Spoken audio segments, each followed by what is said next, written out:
Ghanaians have surprised everybody as they start their own protest without much announcement. Nigerians, revolution is happening across Africa. I mean, the change is about to happen. Take a look at what is happening in Ghana.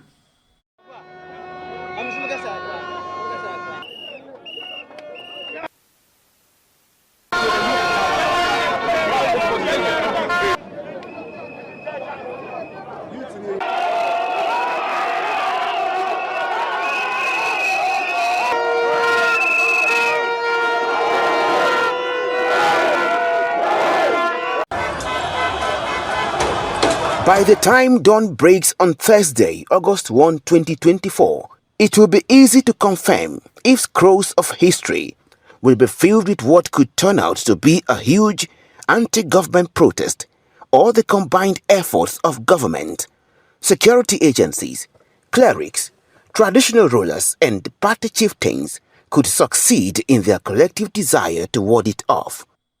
Whichever way the pendulum swings, it will not obliterate the fact that Nigeria has had a long history of protests or civil demonstrations.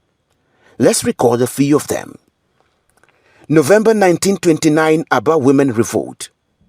Even though it was recorded historically as Aba Women's Riots, it was a massive protest across the southeastern area during colonial rule in Nigeria. Thousands of women, particularly in the defunct Owerri and Calabar provinces, organized a massive revolt against unpopular and repressive policies imposed by the British colonial administration, touching off one of the most frontal attacks on colonial rule. Especially, the women were averse to the imposition of taxes which they considered unjust and unfair. Beyond taunting the Nigerian aides of the colonial officers, the women attacked European stores, Barclays Bank and native courts run by the colonial officials. Many prisoners regained freedom when they attacked the prisons. In response, the colonial police and troops were called in. They fired into the crowds in Owerri and Calabar, killing more than 50 women and wounding over 50 others. It took 2 months, November and December 1929, for the colonial government to suppress them. They, however, succeeded in compelling the colonial authority to abolish the taxes and other unfavorable policies. The protest had gone down in history as a famous feminist and anti-colonial revolt. Egba Women Revolt. This is another feminist revolt which began in November 1948. It was a series of non-violent protests spearheaded by the mother of music icon Fela Anikulapo Kuti, late Mrs. Fumilayo Ransom Kuti. The women's grouse was the unbearable burden of taxation on women in Abeokuta, capital of modern-day Ogun State and its environs. The women, numbering over 200,000, led by well-educated and well-traveled Mrs. Ransom Kuti, demanded the abrogation of taxes on women and the inclusion of women in running the affairs of Abeokuta Native Authority, the precursor to modern-day local government councils. But their appeals fell on deaf ears. They therefore intensified their protest until the abdication of the tyrannical king, Oba Ladipo Ademola, the then Alake of Egba. One major gain of the women after the revolt was the transformation of the Abeokuta Women Union to Nigerian Women Union, transcending ethnic bases with branches in major cities across Nigeria. 1948 Enugu coal miners strike. As a result of huge coal deposit, Enugu is known as a coal city. In 1949, exactly 75 years ago, coal miners in Enugu, capital of defunct Eastern Region and modern-day Enugu State, embarked on strike to demand better working conditions and higher wages. Specifically, the miners demanded for upgrading of hewers to artisans and the payment of housing, health and travel allowances. It was a peaceful protest, But it escalated when the colonial police callously brutalized, maimed and massacred 21 workers of Enugu coal mines and 51 others injured for demanding for better conditions of service in the workplace. The massacre took place on November 18, 1949 at Iva Valley. The 50 armed riot colonial police officers was led by a senior superintendent of police, F.S. Phillips. 1949 nationwide strike. In the early 1940s, the workers' welfare for people working with colonial government in Nigeria was a source of worry. The working conditions were poor and inhuman. This led to a series of protests. On May 30, 1945, prominent labor leader Michael Imodo regained his freedom after 2 years incarceration by the colonial government. He assumed his position as labor leader number 1. He mobilized the workers for a general strike which began on June 22, 1945. The strike enjoyed the support of notable nationalists and crusaders for independence, including Herbert Macaulay, Nnamdi Azikiwe, Obafemi Awolowo, among others. The strike achieved 2 goals. First, workers' wages were increased. It also heightened the crusade against colonial rule. 1964 General Strike. It lasted for 12 days, June 1 to June 12, 1964. It was a major protest in the post-independence era. The different and competing labor groups welded together in the name of Joint Action Committee, JAC, to organize a general strike. It was to demand for improved conditions of service and wage increase. The demand came on the heels of a rise in the salaries allowances of parliamentarians and ministers. Government yielded to the demands of the workers. 1978 Ali Must Go protest. In 1978, Nigerian students embarked on a nationwide protest against increase in school fees and reduction in grants by the then military regime of General Olusegun Obasanjo. The protest, which erupted in all major institutions across the country against what was termed planned commercialization of education, was like a carnival of song. Ali must go. Senator Ahmadu Ali, then a colonel in the army, was the Federal Commissioner for Education. What started as a peaceful protest later degenerated into violence when security operatives and the students clashed. This development led to deaths and the closure of a higher institution across the country. Nigerian General Strike 1981. It was the shortest general strike in Nigerian history. It lasted for only 2 days. It began on Monday, May 11, 1981. The Nigerian Labour Congress, NLC, under Comrade Hassan Sumono, organized a strike, the third in the country to demand for wage increase. By the second day, the late President Shehu Shagari yielded to the demands of the workers. A new minimum wage of 100 naira was approved. June 12, 1993 protest. The protests were politically motivated. On June 12, 1993, a free and fair presidential election was held in Nigeria, but the outcome was annulled by the then military rulers. In controversial circumstances, the annulment was trailed by protests spearheaded by several coalitions of civil society groups, such as Campaign for Democracy, CD, Democratic Alternative, DA, Joint Action Committee of Nigeria, JACON, etc. Occupy Nigeria Movement protest. Occupy Nigeria movement came into being following the removal of fuel subsidy. It sponsored a series of nationwide protests and strikes. The protests and strikes began on January 2, 2012 and lasted for over a week. All major cities and towns across Nigeria were brought to a standstill. In the end, President Goodluck Ebele Jonathan reversed the policy. End SARS Protest 2020.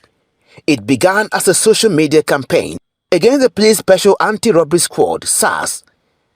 The unit was accused of extrajudicial killings, torture, and extortion.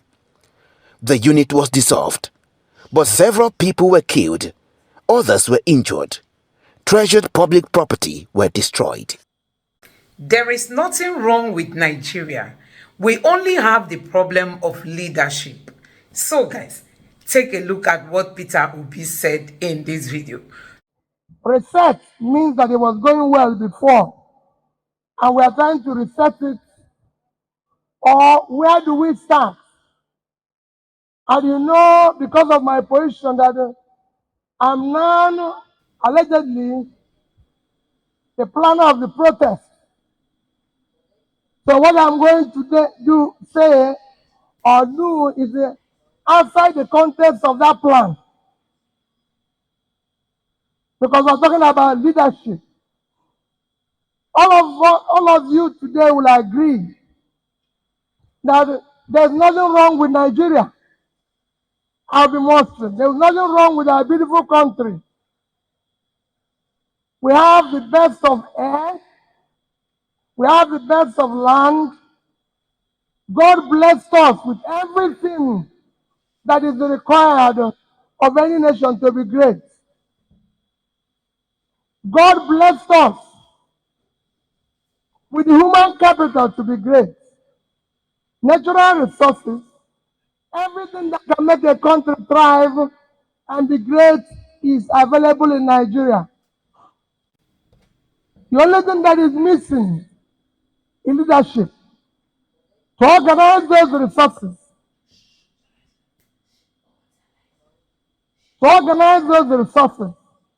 That is the only thing that is missing. That's why I always agree with Chinua Achebe, who said there's nothing wrong with Nigeria if there was a country where, and I quote, said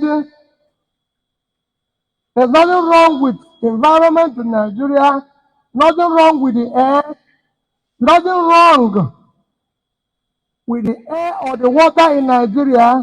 The only thing that is wrong is the leadership, the inability of the leadership to rise up to the occasion. That is the only thing that is wrong. Today, Nigeria has become a country of bad reference in everything we do.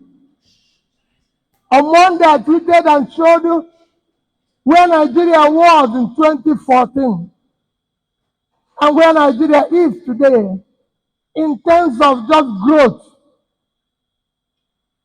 When we started this political period in 1998,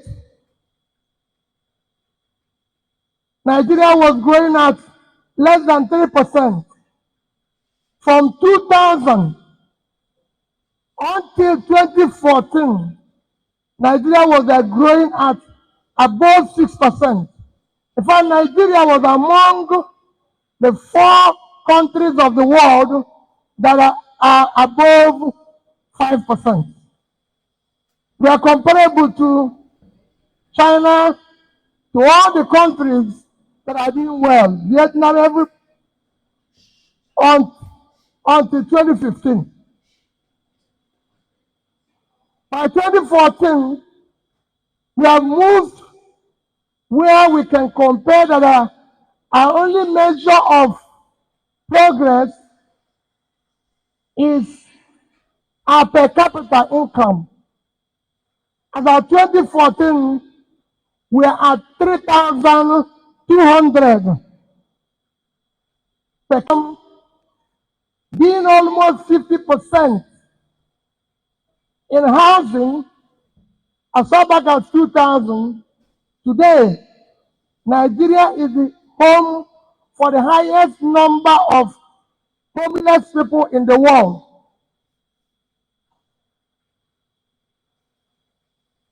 We are, year 2000, our poverty and those living under poverty or multidimensional poverty are below 100 million. Today, we are over 130 million. Every measure and indices of development, Nigeria is headed south. And this has worsened in the past 9 years. And of course, everybody can see what is happening in the past 1 year. Which is why, like I said, it is something that you have to look at, reference yourself, that a country within 1 year, when in 2015, we had a new government, our debt as a country is less than 30 trillion. Today, our debt as a country is about 120 trillion. And the law of Nigeria said, if you must borrow, you must tell them what you're going to use the money you're going to borrow. People must know. But nobody here, because I'm talking to the best people, Rotary people are caring people. But I'm sure none of you know what we use 90 trillion for. All we are being told is story and everything. Our unemployment has worsened. Our after-school children have worsened. Our health care has worsened. A country like Nigeria today have more people when it comes to infant mortality. We have overtaken India, that is 7 times our population. Just like we are more than them when it comes to the issue of poverty. They are 7 times our population. In all this, which you know more, I do not need to start boring with you. In all this, what is meeting, what is the causing this is cumulative effect of leadership failure over the years. Not having a leadership that you can call ethical leaders, all of us politicians, not being able to have the conscience, because for you to talk about leadership, you must talk about competence, capacity, compassion, which is today lacking. It is when you have these three that you can talk about a leader being visionary and transformative, because you have to have the competence to know what his job is all about and what he's supposed to do, to be able to be visionary and be transformative about leadership. It is this that is lacking, that is causing us all the problems that you see today in our system, where we are accumulating debts that is unpaid and that will not be paid by in several years to come. All the bonds we are issuing today will be paid from 2040, when most of us here are gone. And that's what we are accumulating for our children.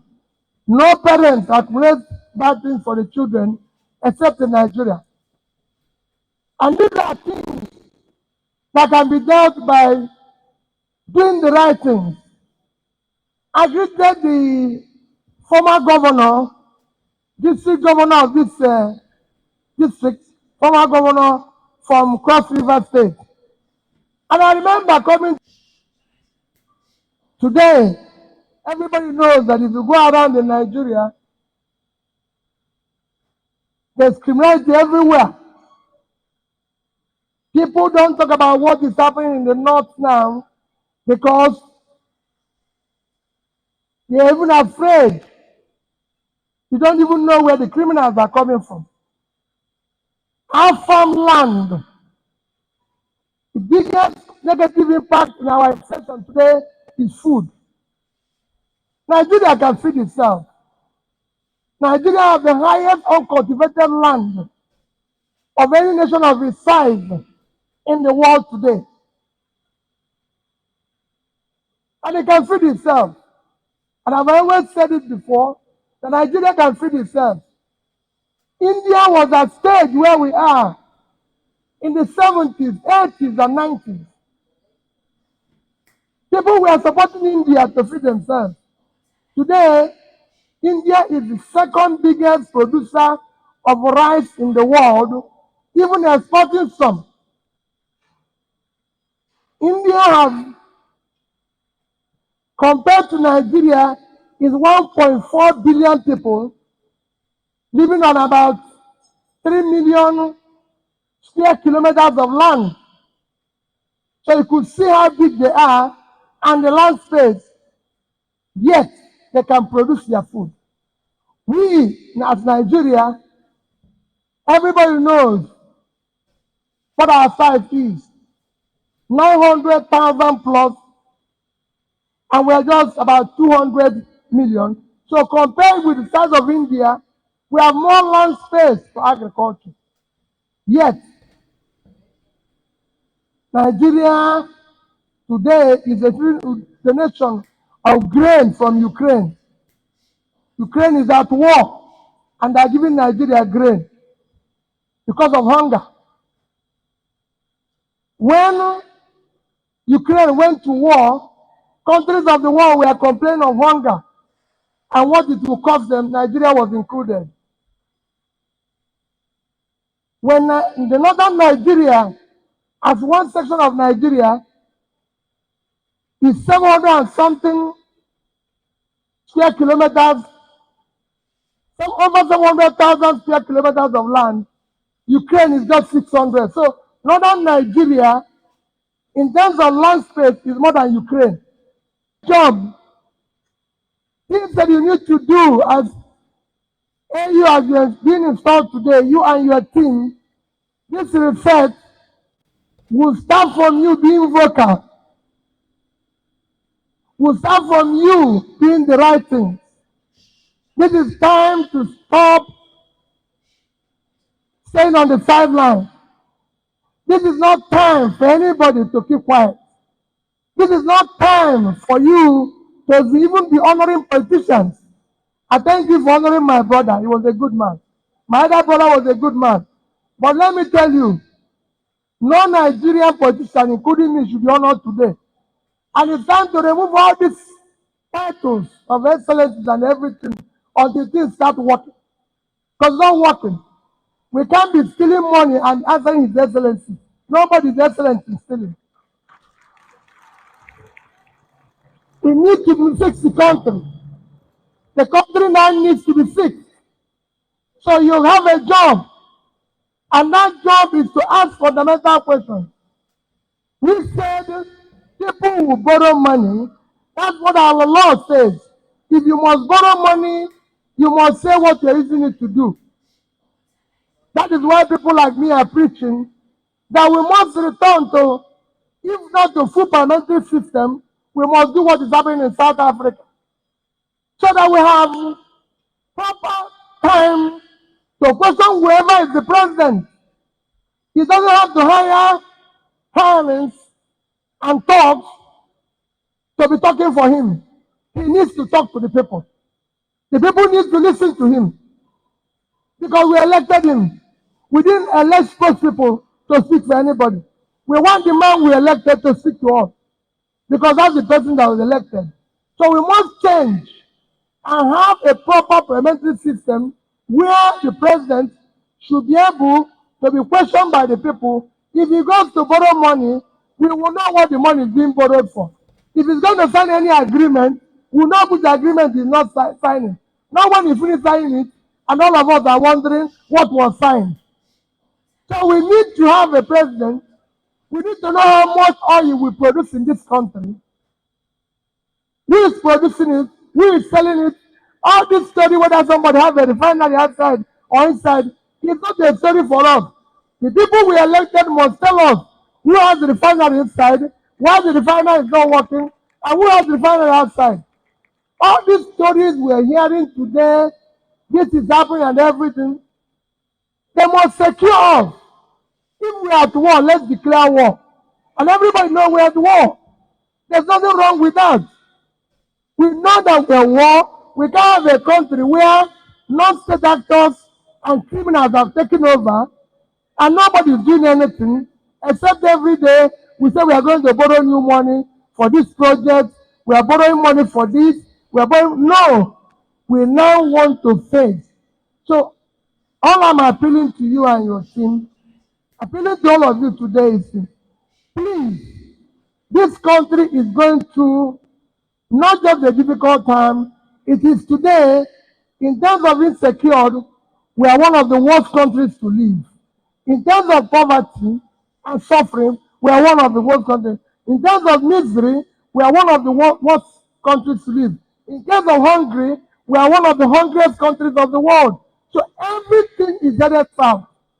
And it becomes imperative that all of us, when we talk about leadership reset, it starts from everybody here.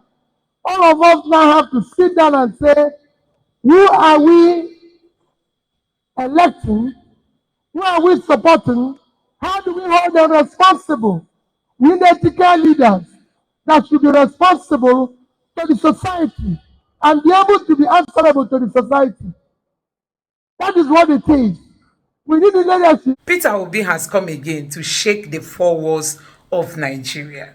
You know, this man hardly speaks, because when he speaks, they will start calling on the DSS to go arrest him. Peter Obi's words come with power. They come with great force that the APC cabals cannot withstand. And that's why each time he speaks, guess what? They will say, where's the DSS? Go and pick up Peter Obi. He's committing treason. We all know that Peter Obi knows nothing about this looming protest. But they've tied him to this protest, saying he's the one planning this protest against the Tinubu's government. They ignore people like Showore and other people who have been the leading voice in this protest. They are trying to crucify Peter Obi. But guess what? Peter Obi has punched fear to its face and has come out to speak on this protest. You need to hear Peter Obi shattering political tables. Take a look.